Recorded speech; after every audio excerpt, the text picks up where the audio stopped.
My dear students, good morning. ഇന്ന് നമ്മൾ അടുത്ത യൂണിറ്റ് സ്റ്റാർട്ട് ചെയ്യണം. Motion in a plane. കഴിഞ്ഞ ചാപ്റ്ററിൽ ഉടനീളം നമ്മൾ ഡിസ്കസ് ചെയ്തത് സ്ട്രെയിറ്റ് ലൈൻ മോഷനെ കുറിച്ചാണ്. സ്ട്രെയിറ്റ് ലൈനിൽ മാത്രം ട്രാവൽ ചെയ്യുക. സ്ട്രെയിറ്റ് ലൈനിൽ മാത്രം ട്രാവൽ ചെയ്യുന്നതിനാണ് നമ്മൾ എന്ത് വിളിക്കുന്നത്? വൺ ഡയമെൻഷണൽ മോഷൻ അല്ലെങ്കിൽ 1D മോഷൻ എന്ന് നമ്മൾ പറഞ്ഞിട്ടുള്ളത്. ഇനി നമ്മൾ 2D മോഷനിലേക്ക് കിടക്കുകയാണ്. 2D മോഷൻ എന്ന് പറഞ്ഞാൽ നിങ്ങൾക്കറിയാവുന്ന പോലെ motion in a plane is called 2 dimensional motion. 2 dimensional മോഷനെ നമുക്ക് ഡീൽ ചെയ്യണമെങ്കിൽ നിർബന്ധമായും നമ്മൾ അറിഞ്ഞിരിക്കേണ്ട ഒന്നാണ് വെക്റ്റേഴ്സ്. വെക്റ്റർ ആൾജിബ്ര നമുക്ക് വളരെ ഡീറ്റെയിൽ ആയിട്ട് തന്നെ നമുക്ക് മനസ്സിലാക്കേണ്ടതുണ്ട്. അങ്ങനെയാണെങ്കിലാണ് നമ്മൾ മോഷനെ പ്ലെയിനെ വളരെ ഈസി ആയിട്ട് നമുക്ക് ഹാൻഡിൽ ചെയ്യാൻ കഴിയുള്ളൂ. അപ്പോൾ ഈ ഒരു സെഷനിൽ നമ്മൾ ഡിസ്കസ് ചെയ്യുന്നത് വെക്റ്ററിൻ്റെ ബേസിക്സ് ആണ്. വെക്റ്റർ ഈ ചാപ്റ്ററിൻ്റെ തന്നെ വലിയൊരു ഭാഗം എന്ന് പറഞ്ഞത് വെക്റ്റേഴ്സാണ്. അതിന് ശേഷമാണ് നമ്മൾ പ്ലെയിനിലുള്ള മോഷനെ കുറിച്ച് ഡിസ്കസ് ചെയ്യുന്നത്. അപ്പോൾ ഇന്ന് നമ്മൾ വെക്റ്റേഴ്സിനെ കുറിച്ചുള്ള എല്ലാ ഡിസ്കഷനും നമ്മൾ ഇന്ന് തീർക്കാൻ പോകുന്നൊന്നുമില്ല.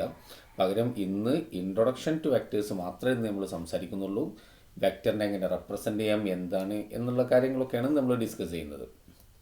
Let start. യെസ്, ആദ്യം നമുക്ക് നോക്കൂ, സ്കേലാർ ക്വാണ്ടിറ്റി എന്താണ്, വെക്റ്റർ ക്വാണ്ടിറ്റി എന്താണ്. നമുക്ക് നന്നായിട്ട് അറിയുന്ന കാര്യമാണ്. കാരണം ഫിസിക്സിൽ നമ്മൾ ക്വാണ്ടിറ്റീസിനെ നമുക്ക് പല രൂപത്തിൽ ക്ലാസിഫൈ ചെയ്യാം. ഒരു ക്ലാസിഫിക്കേഷൻ നമ്മൾ ഫസ്റ്റ് ചാപ്റ്ററിൽ പഠിച്ചിട്ടുണ്ട് അല്ലേ. ക്ലാസിഫിക്കേഷൻ ഒരു വിധത്തിൽ മാത്രമല്ലല്ലോ ഉണ്ടാവുക. ഞാൻ മുമ്പ് നിങ്ങളോട് സൂചിപ്പിച്ച പോലെ ഇപ്പോൾ ആളുകളെ നമുക്ക് പല രൂപത്തിൽ ക്ലാസിഫൈ ചെയ്തുകൊണ്ട് ആളുകളുടെ ഒരു ജനറൽ ക്ലാസിഫിക്കേഷൻ എന്താ? Male female based on sex, ആണ് പെണ്ണ് നമുക്ക് ക്ലാസിഫൈ ചെയ്യാം. അതോടൊപ്പം തന്നെ ഹൈറ്റ് ഉള്ളോല് ഹൈറ്റ് ഇല്ലാത്തോല്, തടി ഉള്ളോല് തടി ഇല്ലാത്തോല്, ഇതൊക്കെ വ്യത്യസ്ത ബേസിലുള്ള ക്ലാസിഫിക്കേഷനാണ് അല്ലേ. മലയാളം അറിയുന്നവർ, മലയാളം അറിയാത്തവർ എന്ന രൂപത്തിലൊക്കെ വ്യത്യസ്ത ബേസിൽ നമുക്ക് ആളുകളെ ക്ലാസിഫൈ ചെയ്യാം. അതുപോലെ ഫിസിക്കൽ ക്വാണ്ടിറ്റീസിനെ നമ്മൾ ഫണ്ടമെൻ്റൽ ക്വാണ്ടിറ്റീസ്, ഡിറൈവ്ഡ് ക്വാണ്ടിറ്റീസ് എന്ന് ക്ലാസിഫൈ ചെയ്തിട്ടുണ്ട്. അതോടൊപ്പം തന്നെ മറ്റൊരു ക്ലാസിഫിക്കേഷനാണ് scalar quantities and vector quantities.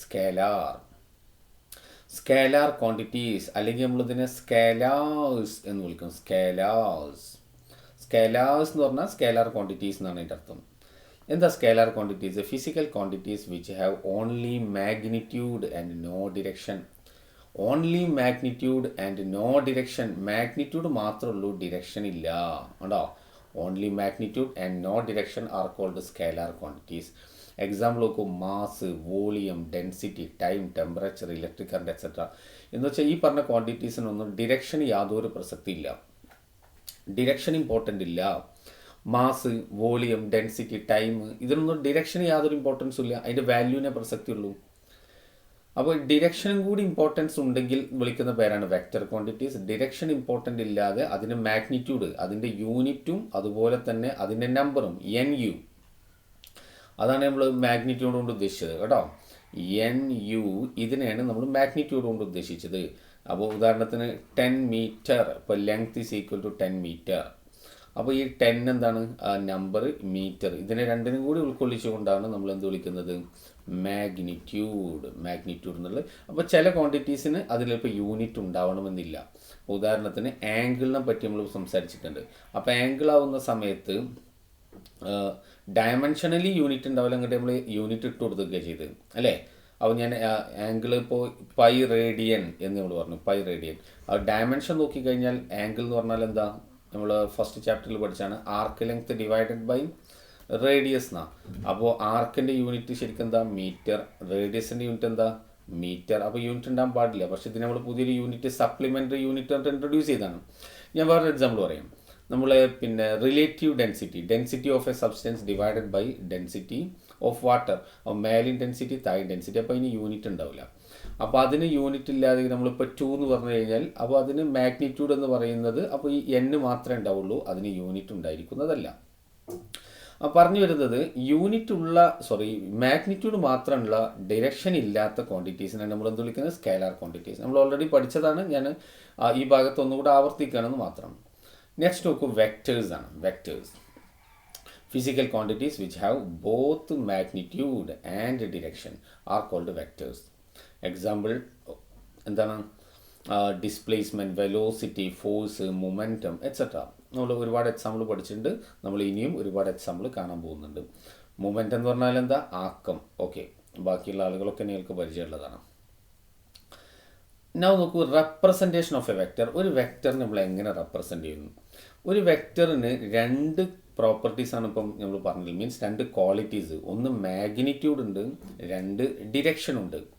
അപ്പോൾ ഒരു വെക്റ്ററിനെ എങ്ങനെ റെപ്രസെൻറ്റ് ചെയ്യുമെന്ന് ചോദിച്ചു കഴിഞ്ഞാൽ നമ്മൾ പറയേണ്ടത്, ഒരു വെക്റ്ററിൻ്റെ റെപ്രസെൻറ്റേഷനായിട്ട് നമ്മൾ എന്തെങ്കിലും കൊടുത്തു കഴിഞ്ഞാൽ ആ റെപ്രസെൻറ്റേഷനിൽ നമുക്ക് എന്ത് കാണാൻ കഴിയണം? മാഗ്നിറ്റ്യൂഡും കാണാൻ കഴിയണം, ഡിറക്ഷനും കാണാൻ കഴിയണം. ഇത്രേ ഉള്ളൂ അല്ലേ? ആ വെക്റ്ററിൻ്റെ റെപ്രസെൻറ്റേഷനിൽ നമുക്ക് മാഗ്നിറ്റ്യൂഡും ഡിറക്ഷനും നമുക്ക് കാണാൻ കഴിയേണ്ടതുണ്ട്. അപ്പോൾ a vector can be represented by a straight line with an arrow head എന്ന് അവിടെ കൊടുത്തത്. Straight line with an arrow head എന്ന് വെച്ചാൽ ഒരു വെക്റ്ററിനെ നിങ്ങൾ റെപ്രസെൻറ്റ് ചെയ്ത് നോക്കൂ. സ്ട്രെയിറ്റ് ലൈൻ വരയ്ക്കുക, എന്നിട്ട് അതിന് ഒരു ആരോ ഹെഡ്, ഒരറ്റത്ത് ആരോ മാർക്ക് കൊടുക്കുക, ആരോ ഹെഡ്. ഇതിലിപ്പോൾ ഞാൻ ഇതിനെ നോക്കൂ, ഒ എ എന്ന് പേര് വിളിക്കുകയാണെങ്കിൽ ഈ ലെങ്ത് ഉണ്ടല്ലോ, O A, the length O A, O മുതൽ എ വരെയുള്ള ഈ ലെങ്ത്, അതാണ് the length of the line gives the magnitude. അത് മാഗ്നിറ്റ്യൂഡിനെ റെപ്രസെൻറ്റ് ചെയ്യുന്നു. ആരോ head indicates its direction. Arrow head gives the direction. അപ്പോൾ ഇതാണ്, ഈ ആരോ മാർക്കാണ് അതിൻ്റെ ഡിറക്ഷൻ റെപ്രസെൻറ്റ് ചെയ്യുന്നത്. അതുപോലെ ഈ ലെങ്ത് ഓഫ് ദ ലൈൻ ആണ് അതിൻ്റെ മാഗ്നിറ്റ്യൂഡ്. അപ്പോൾ ലെങ്ത് റെപ്രസെൻറ്റ്സ് മാഗ്നിറ്റ്യൂഡ്, ആരോ ഹെഡ് ഇൻഡിക്കേറ്റ്സ് ഡിറക്ഷൻ. മനസ്സിലായല്ലോ? അപ്പോൾ ഒ എ അതിൻ്റെ മാഗ്നിറ്റ്യൂഡാണ്. അപ്പോൾ ഒരാൾ പറയണം, ഇപ്പോൾ ഫോർ എക്സാമ്പിൾ ഞാൻ പറയുന്നു, അതിൻ്റെ കൂടെ തന്നെ പറയേണ്ട ഒരു കാര്യം കൂടെ സംസാരിക്കുകയാണ്. ഇപ്പോൾ ഇതിനപ്പോൾ എന്ത് പേരിടും? ഇതിനെ നമുക്ക് നോക്കൂ, ഇതിനെ വേണേൽ നമുക്ക് ഒ എ എന്ന് പേരിടാം. എന്നിട്ട് എങ്ങനെ ഇത് വെക്റ്ററിൻ്റെ റെപ്രസെൻറ്റേഷൻ, അതിൻ്റെ തലയിൽ ഒരു ആരോ മാർക്ക് ഇട്ട് കൊടുക്കാം. അപ്പോൾ ഈ വെക്റ്റർ ഒ എ കണ്ടോ, ഒ എൻ്റെ തലയിൽ arrow mark, vector O A. അപ്പോൾ ഇത് വായിക്കൽ വെക്റ്റർ ഒ എ എന്നാണ്. ഈ തലയിലുള്ള ആരോ മാർക്ക് റെപ്രസെൻറ്റ് ചെയ്യുന്നത് ഇത് ഒരു വെക്റ്ററാണ്, ഒ എ ഒരു വെക്റ്ററാണ് എന്ന് നമ്മളോട് സംസാരിക്കുകയാണ്. ആ ഒരു തലയിൽ ആരോ മാർക്ക് നല്ലോണം ശ്രദ്ധിക്കണം. തലയിലുള്ള ആരോ മാർക്ക് ഈ ഒ എൻ്റെ ഡിറക്ഷനെ സൂചിപ്പിക്കുന്നില്ല, പക്ഷെ ഡിറക്ഷൻ ഉണ്ട് എന്ന് തരുന്നുള്ളൂ. എന്ന് വെച്ചാൽ തലയിൽ ആരോ മാർക്ക്, ഇപ്പോൾ വെക്റ്റർ നോക്കൂ, ഇതിൽ ഇങ്ങോട്ടാണ് വെക്റ്ററെങ്കിലും നമ്മളതിനെ റെപ്രസെൻറ്റ് ചെയ്യുമ്പോൾ ഇപ്പോൾ ഒ എന്നിടുകയാണെങ്കിൽ അതിനെ നോക്കൂ, അങ്ങോട്ട് തന്നെയാണ് ആരോ മാർക്ക് ഇടാം. എന്ന് വെച്ചാൽ തലയിലെ ആരോ മാർക്ക് നോക്കിയിട്ട് ഈ വെക്റ്ററിൻ്റെ ഡിറക്ഷൻ അങ്ങോട്ടാണെന്ന് പറയരുത്, അത് തെറ്റ്. ഇത് വെക്റ്ററിന് ഇതിന് ഡിറക്ഷൻ ഉണ്ട് എന്നുള്ള മെസ്സേജ് മാത്രമാണ് തലയിലെ ആരോ മാർക്ക് നൽകുന്നത്. ഞാൻ പറഞ്ഞ് മനസ്സിലായി എന്ന് വിചാരിക്കുന്നു. അല്ലാതെ അങ്ങോട്ടാണെന്ന് അർത്ഥമില്ല. ഓക്കെ, ഇനി നോക്കൂ, ഇതിനിവിടെ രണ്ട് ലെറ്റേഴ്സ് യൂസ് ചെയ്തിട്ടുണ്ട്. ഞാൻ അങ്ങനെ യൂസ് ചെയ്യണമെന്നില്ല, നിങ്ങൾക്ക് വേണമെങ്കിൽ ഒരു ലെറ്റർ യൂസ് ചെയ്യാം. അപ്പോൾ വെക്റ്റർ എ എന്ന് കൊടുക്കാം, സിംപ്ലി വെക്റ്റർ എ, ഒരു കുഴപ്പമില്ല. ഇനി അതുമാത്രമല്ല, അടുത്തൊരു റെപ്രസെൻറ്റേഷൻ ഉണ്ട്. അപ്പോൾ ഇതിനെ ഇപ്പോൾ ഇങ്ങനെ മാർക്ക് ചെയ്യാണ്, വെക്റ്റർ എ ഓർ അതിനെ നമുക്ക് ഒ എ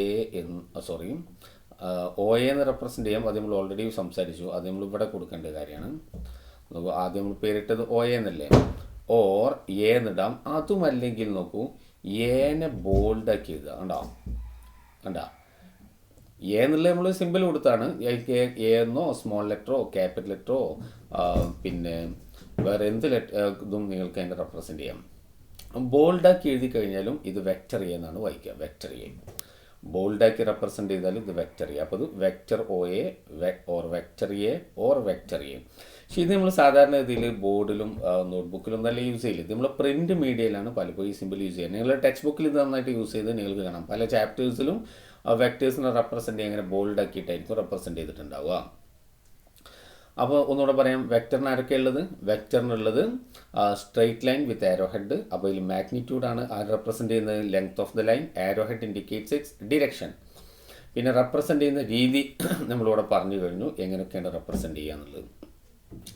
ഇനി വെക്റ്ററിൻ്റെ ഈ സ്റ്റാർട്ടിംഗ് പോയിന്റ്, ഇതിനാണ് ഇനീഷ്യൽ പൊസിഷൻ, അല്ലെങ്കിൽ ടെയിൽ എന്ന് വായിക്കും. ഇതിന് ടെയിൽ എന്ന് പറയും, ഇതിനെ ഹെഡ് എന്ന് പറയും. ടെയില് ഹെഡ് ഞാൻ ഒന്നുകൂടെ ഡീറ്റെയിൽ ആയിട്ട് ഇവിടെ പറയാം. നോക്കൂ, യെസ്, നോക്കൂ, ഇവിടെ ഞാൻ ഒ പി എന്നാണ് പേര് കൊടുത്തത്. ഒ പി, ആ length O P, the point P is called, പീനെ നമ്മൾ ഹെഡ് എന്ന് വിളിക്കും. കണ്ടോ? ഓർ ടെർമിനൽ പോയിന്റ്, പി ഇത് അവസാനിക്കുന്ന terminal point is called, the point O is called, ഓക്ക് ടെയിൽ എന്ന് വിളിക്കും, പക്ഷേ ഇനീഷ്യൽ പോയിന്റ് എന്നാണ്. വാലാണ്, പക്ഷെ മറ്റേ പേര് ഇനീഷ്യൽ പോയിന്റ് എന്നാണ്, സ്റ്റാർട്ടിംഗ് പോയിന്റാണ്. മനസ്സിലായല്ലോ? Okay. In a simpler notation, a vector is represented by single letter either in bold or with an arrow over it, such as either in bold face. Bold face എന്ന് പറഞ്ഞാൽ മൊത്തത്തിൽ പിന്നെ ബോൾഡാക്കി represent ചെയ്യുക, അല്ലെങ്കിൽ അതിൻ്റെ മുകളിൽ ഒരു ആരോ മാർക്ക് ഇട്ട് കൊടുക്കുക. മനസ്സിലായല്ലോ? ആ വെക്ടറിൻ്റെ റെപ്രസെൻറ്റേഷനാണ് നമ്മൾ ഇതുവരെ സംസാരിച്ചത്. അതിൽ വേറെ കൺഫ്യൂഷനൊന്നും ഇല്ല എന്ന് വിചാരിക്കുന്നു. അപ്പോൾ അതിൻ്റെ ആരോ മാർക്ക് റെപ്രസെൻ്റ് ചെയ്യുന്നത് it's direction. Then length of the line represent it's magnitude. Length അതിൻ്റെ മാഗ്നിറ്റ്യൂഡ് എന്ന് പറഞ്ഞപ്പോൾ ഫോർ എക്സാമ്പിൾ ഇതിനെ ഞാൻ ഇപ്പോൾ ഫോഴ്സ് ആയിട്ട് റെപ്രസെൻറ്റ് ചെയ്യാം. ഫോഴ്സ് എന്നിട്ട് ഞാൻ പറയുന്നത് ഇത് 10 ന്യൂട്ടൺ ഫോഴ്സ് ആണെന്ന് വിചാരിക്കാം. 10 ന്യൂട്ടൺ ഫോഴ്സ് ആണത്. അങ്ങനെയാണെങ്കിൽ ഇതേ ഡിറക്ഷനിൽ 5 ന്യൂട്ടൺ ഫോഴ്സ് അപ്പോൾ എങ്ങനെ വരയ്ക്കുക? അതിൻ്റെ പകുതിയിൽ വരയ്ക്കുക. കണ്ടോ? അപ്പോൾ ഇത് 5 ന്യൂട്ടൺ ആയി. മനസ്സിലായല്ലോ? ഓക്കെ. ഇനി അടുത്ത പോയിന്റ് നോക്കൂ. Angle between two vectors. രണ്ട് വെക്ടേഴ്സ് തമ്മിലുള്ള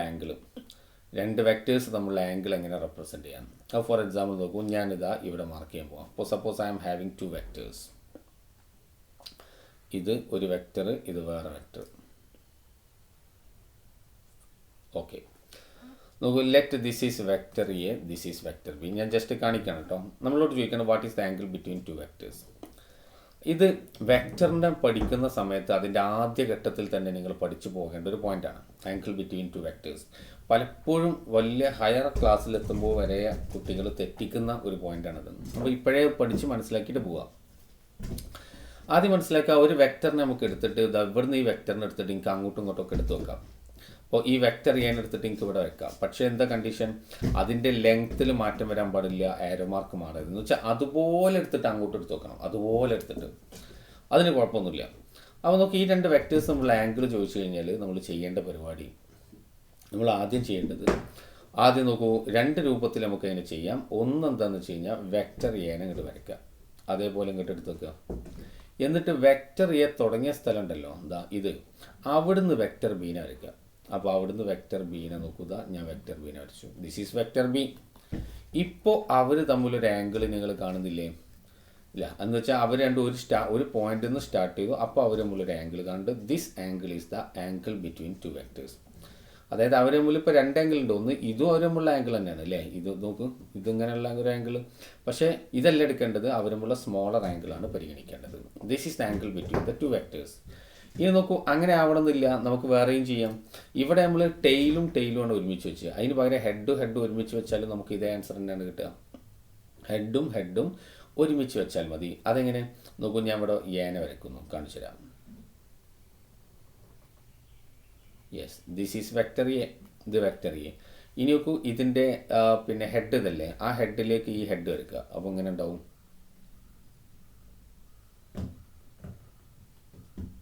ഉണ്ടാവും.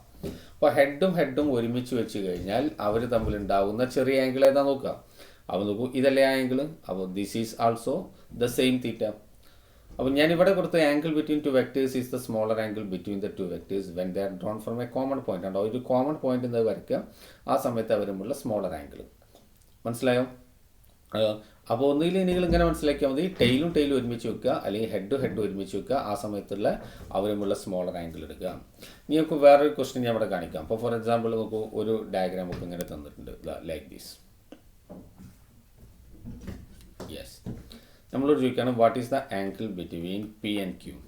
പിയും ക്യൂവും തമ്മിലുള്ള ആംഗിൾ എന്താണെന്ന് ചോദിച്ചു കഴിഞ്ഞാൽ whether it is less than 90, greater than 90, equal to 90 എന്ന് വെച്ചാൽ നിങ്ങൾ എന്താ ആൻസർ പറയാം?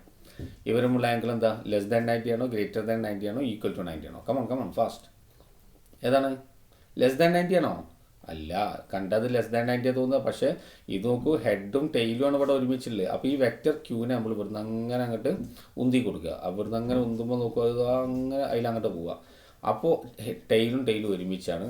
എന്നിട്ട് ഒന്നിൽ ഈ ആംഗിൾ എടുക്കണം. അതല്ലെങ്കിൽ ഈ വെക്ടർ ക്യൂവിനെ എടുത്തിട്ട് നമ്മൾ നോക്കുക, അവിടെ എടുക്കണം. വെക്ടർ ക്യൂവിനെ എടുത്തിട്ട് വെക്ടർ പീനെ എടുത്തിട്ട്, അപ്പോൾ ഇതായിരിക്കും ആംഗിൾ. അപ്പോൾ ഇത് തന്നെയാണ് ഇതും വരിക. മനസ്സിലായല്ലോ? ഓക്കെ, ഞാൻ ഒന്നുകൂടെ വൃത്തിയായിട്ട് ഇവിടെ വരച്ചിട്ട് നോക്കിയോളൂ. നമുക്ക് ഇവിടെ വെക്ടർ എ, വെക്ടർ ബി, ഇവർ തമ്മിലുള്ള ആംഗിളാണ് ഫൈൻഡ് ചെയ്യണമെങ്കിൽ ഒന്നുകിൽ നമ്മൾ ടെയിലും ഒരുമിച്ച് വെക്കുക. അതാണ് ഞാൻ ആദ്യം ഇവിടെ ചെയ്ത്. ഏനെ അതുപോലെ ഇങ്ങോട്ട് എടുത്ത് വെച്ചു. കണ്ടോ, ഏനെ അതുപോലെ. പിന്നെ എ സ്റ്റാർട്ട് ചെയ്ത് കൊടുത്തുനിന്ന് ബീനെ അടിച്ചു. എ സ്റ്റാർട്ട് ചെയ്ത് കൊടുത്തുനിന്ന് ബി. കണ്ടോ, ഇനി അവരുമുള്ള സ്മോളർ ആംഗിൾ തീറ്റ. അതുപോലെ ഇവിടെ അങ്ങനെ ഒന്നുകിൽ അങ്ങനെ വരയ്ക്കാം, അല്ലെങ്കിൽ എന്ത് ചെയ്യുക, ഹെഡും ഒരുമിച്ച് വെക്കുക. അപ്പോൾ ബീനെ വരയ്ക്കുക, ബീനെ അവിടെ വരച്ചു, ബി അവസാനിച്ചു കൊടുത്ത് ഹെഡിൻ്റെ അവിടെ എ അവസാനിക്കണം. കണ്ടോ, ദീസ് ടു ആംഗിൾസ്. അപ്പോൾ നമുക്ക് ഇങ്ങനെ ഒരു ആംഗിൾ ഇവിടെ കിട്ടി, അതേ ആംഗിൾ തന്നെയാണ് ഇത് കേട്ടോ. Both are equal. അപ്പോൾ ഒന്നുകിൽ ഹെഡും ഒരുമിച്ച് വെക്കുക, അല്ലെങ്കിൽ ടൈലും ഒരുമിച്ച് വെക്കുക, എന്നിട്ട് അവരുമുള്ള സ്മോളർ ആംഗിൾ പരിഗണിക്കുക. ഇത് സ്മോളറാണ്, കാരണം അടുത്ത ആംഗിൾ ഇതാ വരുന്നത് കണ്ടോ, ഇത് അതിലാണ് വലുതല്ലേ, ഇത് അതിനേക്കാൾ വലുതല്ലേ. അപ്പോൾ സ്മോളർ ആംഗിളാണ് പരിഗണിക്കേണ്ടത്. രണ്ടാമത്തെ ഏറ്റവും പ്രധാനപ്പെട്ട കാര്യം, അത് അത്ര ഇമ്പോർട്ടൻ്റ് ആണ് പറയാൻ കാരണം എന്ന് വെച്ചാൽ ഈ ടോപ്പിക് തന്നെ ചാപ്റ്റർ മുന്നോട്ട് പോകുമ്പോഴത്തേനും നിങ്ങൾ ഈ കാര്യത്തിൽ നിന്നും നിങ്ങൾ മറന്നു പോകാൻ സാധ്യതയുണ്ട്. കാരണം ഇത് നമ്മൾ അപ്ലൈ ചെയ്യുന്നത് കുറച്ചും കൂടെ മുന്നോട്ട് പോയിട്ടാണ്. പക്ഷെ അവിടെ എത്തുമ്പോഴത്തേനും ഈ കാര്യം മറക്കരുത്. നിങ്ങൾ മിക്കവരും അത് തെറ്റിക്കുന്നു ഞാൻ അപ്പോൾ തന്നെ പറഞ്ഞുതരാം. അപ്പോൾ നിങ്ങളത് ചാലഞ്ചാക്കി എടുക്കണം. അപ്പോൾ അതുകൊണ്ട് മനസ്സിൽ നല്ല ഓർമ്മ വേണം. ആംഗിൾ ബിറ്റ്വീൻ ടു വെക്ടേഴ്സ് കാണുന്ന രീതി നമ്മൾ പഠിച്ചു കഴിഞ്ഞു. ഓക്കെ, ഇനി നമ്മൾ രണ്ട് വെക്ടേഴ്സ് നമ്മൾ പരിചയപ്പെടാണ്. അത് പൊസിഷൻ വെക്ടറും ഡിസ്പ്ലേസ്മെൻറ്റ് വെക്ടറും. ഒന്നുമില്ല, എന്താ പൊസിഷൻ വെക്ടർ എന്ന് പറഞ്ഞാൽ? പൊസിഷനെ റെപ്രസെൻ്റ് ചെയ്യുന്ന വെക്ടർ. പൊസിഷനെ റെപ്രസെൻ്റ് ചെയ്യുന്ന വെക്ടറാണ് പൊസിഷൻ വെക്ടർ. ആ പൊസിഷനെ റെപ്രസെൻ്റ് ചെയ്യുന്ന വെക്ടർ എന്ന് പറഞ്ഞാൽ നോക്കും, a vector which gives the position of an object with reference to the origin of a coordinate system is called position vector. Figure എയിൽ കാണിക്കുന്ന പോലെ. അത് നോക്കും, ഇവിടെ എക്സ് വൈ നമ്മൾ കഴിഞ്ഞ ചാപ്റ്ററിൽ കുറച്ച് ഫ്രെയിം ഓഫ് റെഫറൻസ് സെഡും കൂടി ഉണ്ട്, ഇവിടെ സെഡ് ആവശ്യമില്ലാത്തതുകൊണ്ട് നമ്മൾ വരച്ചില്ല. അപ്പോൾ എക്സ് വൈ ദാ ഇവിടെ ഇത് ഒറിജിൻ, പാർട്ടിക്കിൾ അതിൻ്റെ പൊസിഷൻ ഇവിടെയാണ് പാർട്ടിക്കിളിൽ. അപ്പോൾ ഒറിജിനിൽ നിന്നൊന്നും നോക്കണ്ട, ഒറിജിനിൽ നിന്ന് നേരെ നമ്മൾ എന്ത് ചെയ്തു, ഒറിജിനിൽ നിന്ന് നേരെ നോക്കൂ, നമ്മൾ ആ ബോഡിയിലേക്കാണ് വരച്ചു കണ്ടോ. ഇതിനെയാണ് നമ്മൾ പൊസിഷൻ വെക്ടർ എന്ന് നമ്മൾ വിളിക്കുന്നത്. പൊസിഷൻ വെക്ടർ നമ്മൾ സാധാരണ റെപ്രസെൻ്റ് ചെയ്ത് നോക്കുക, ഇവിടെ വെക്ടർ ആർ വെച്ചിട്ടാണ്. Vector R capital R use ചെയ്യുന്നുണ്ട്, സ്മോൾ ലെറ്റർ ആർ യൂസ് ചെയ്യുന്നുണ്ട്. അപ്പോൾ ഇതെന്താ റെപ്രസെൻ്റ് ചെയ്യുന്നത്? Position vector. അപ്പോൾ എന്താ പൊസിഷൻ വെക്ടർ? പൊസിഷനെ റെപ്രസെൻ്റ് ചെയ്യുന്ന വെക്ടർ. അതിനെന്താ ചെയ്യേണ്ടത്? ഒറിജിനിൽ നിന്ന് ഇപ്പോൾ എവിടെയാണ് ഉള്ളത് അങ്ങോട്ട് നേരെ വരയ്ക്കാം, അത്രേ ഉള്ളൂ. അതാണ് പൊസിഷൻ വെക്ടർ. ഇത് നമ്മൾ പറയാനായിട്ടില്ല. ഇത് ഡിസ്പ്ലേസ്മെൻറ്റ് വെക്ടറാണ്. ഇതാ കാണാം, ഡിസ്പ്ലേസ്മെൻറ്റ് വെക്ടർ. എന്താണത്? ഡിസ്പ്ലേസ്മെൻറ്റിനെ സൂചിപ്പിക്കുന്ന വെക്ടർ. അത് നിങ്ങൾ അവിടേക്ക് നോക്കുന്നതിന് മുമ്പ് ഞാൻ ഇവിടെ പറയാം. അപ്പോൾ നോക്കൂ, ഇവിടെ ആദ്യത്തെ പൊസിഷൻ ഇതാ ഇവിടെ ആയിരുന്നു അല്ലേ, പിയിൽ. അപ്പോൾ നോക്കൂ, അതേ സാധനം തന്നെയാണ് ഇവിടെ ഉള്ളത്. ഇതാ ഒബ്ജക്റ്റ് നോക്കൂ, ഇവിടെ പിയിലായിരുന്നു ഉണ്ടായിരുന്നത്. കുറച്ച് കഴിഞ്ഞപ്പോൾ എന്ത് സംഭവിച്ചു എന്ന് വെച്ചാൽ നോക്കൂ, അത് ഇതിലിങ്ങനെ പോയിട്ട് ഇത് അവിടെ പി ഡാഷിലെത്തി. ഇങ്ങനെയൊക്കെ പോയത് സപ്പോസ്. അപ്പോൾ ഇതിൻ്റെ ഫൈനൽ പൊസിഷൻ എന്ന് പറഞ്ഞത് ഇതാ പി ഡാഷാണ്. അപ്പോൾ ആ സമയത്തെ പൊസിഷൻ വെക്ടർ നോക്കൂ, പി ഡാഷിലേക്കുള്ള പൊസിഷൻ വെക്ടർ വെച്ചു. ഒറിജിനിൽ നിന്ന് നേരെ അങ്ങോട്ട് വരയ്ക്കുക, അതിന് ആർ ഡാഷ് എന്ന് പേരിട്ട്, വെക്ടർ ആർ ഡാഷ്. ഇതും പൊസിഷൻ വെക്ടറാണ്. ഇനി ഡിസ്പ്ലേസ്മെൻറ്റ് വെക്ടർ എന്ന് പറഞ്ഞാൽ ഒന്നുമില്ല, ഇനീഷ്യൽ പൊസിഷനിൽ നിന്ന് ഫൈനൽ പൊസിഷനിലേക്ക് നേരെ അങ്ങോട്ട് വരയ്ക്കുക. കണ്ടോ, ഇനീഷ്യൽ പൊസിഷനിൽ നിന്ന് ഫൈനൽ പൊസിഷനിലേക്ക് വരച്ച് കണ്ടല്ലോ. ഇതാണ് ആര്? ഇതാണ് displacement vector. This is displacement vector. അപ്പോൾ ഡിസ്പ്ലേസ്മെൻറ്റ് വെക്ടർ ഇവിടെ ആരാ? എസ്. അല്ലേ, ഡിസ്പ്ലേസ്മെൻറ്റ് നമ്മൾ കഴിഞ്ഞ ചാപ്റ്ററിൽ തന്നെ എസ് സൂചിപ്പിച്ചില്ലേ, small letter S with arrow mark. Okay, വേറെയും സിമ്പിൾസൊക്കെ നമുക്ക് യൂസ് ചെയ്യാം. വേണേൽ ഡെൽറ്റ ആർ എന്നൊക്കെ നമുക്ക് യൂസ് ചെയ്യാം. ഞാൻ ഇവിടെ യൂസ് ചെയ്ത് ഡിസ്പ്ലേസ്മെൻറ്റ് വെക്ടറിന് എസ് എന്നാണ്. അപ്പോൾ നിങ്ങൾ ഇത്രേ ആലോചിക്കേണ്ടുള്ളൂ, എന്താ ഡിസ്പ്ലേസ്മെൻറ്റ് വെക്ടർ? ഡിസ്പ്ലേസ്മെൻറ്റ് റെപ്രസെൻ്റ് ചെയ്യുന്ന വെക്ടർ. അതെങ്ങനെ വരയ്ക്കാം? ഇനീഷ്യൽ പൊസിഷനിൽ നിന്ന് ഫൈനൽ പൊസിഷനിലേക്കാണ് വരച്ചു കൊടുക്കുക, അത്രേ ഉള്ളൂ. പൊസിഷൻ വെക്ടർ എന്താ? ഒറിജിനിൽ നിന്ന് ഇപ്പോൾ ഉള്ള പൊസിഷനിലേക്ക് വരയ്ക്കുക. ഡിസ്പ്ലേസ്മെൻറ്റ് വെക്ടർ ഇനീഷ്യൽ പൊസിഷനിൽ നിന്ന് ഫൈനൽ പൊസിഷനിലേക്ക് വരയ്ക്കുക. ഫിനിഷ്, അത്രയേ ഉള്ളൂ. മനസ്സിലായല്ലോ? അപ്പോൾ നമുക്ക് ഇനി അതിൻ്റെ അടുത്ത ലെവലിലേക്കാണ് വെക്ടേഴ്സിൻ്റെ സംസാരിക്കാനുള്ളത്. ഇന്ന് ഇത്രയും കാര്യങ്ങൾ നിങ്ങൾ മനസ്സിലാക്കി വെക്കുക. ഞാൻ അടുത്ത ദിവസം കുറച്ചുകൂടെ ഡീറ്റെയിൽ ആയിട്ട് വെക്ടേഴ്സിലേക്ക് പോകും. അതിൻ്റെ ആദ്യ റൗണ്ട് കംപ്ലീറ്റ് നമ്മൾ അടുത്ത ദിവസം കൊണ്ട് നമുക്ക് തീർക്കണം. അപ്പോൾ നിങ്ങൾ മനസ്സിലാക്കുക, നന്നായിട്ട് പഠിക്കുക, പ്രാക്ടീസ് ചെയ്യുക. ഒരു പുതിയ ഭാഗം നമ്മൾ തുടങ്ങുകയാണ്. ഇപ്പോൾ തന്നെ അത് നന്നായിട്ട് പഠിച്ചു പോവുകയാണെങ്കിൽ കാര്യങ്ങൾ കൂടുതൽ നമുക്ക് എളുപ്പമായിരിക്കും. Okay, thank you.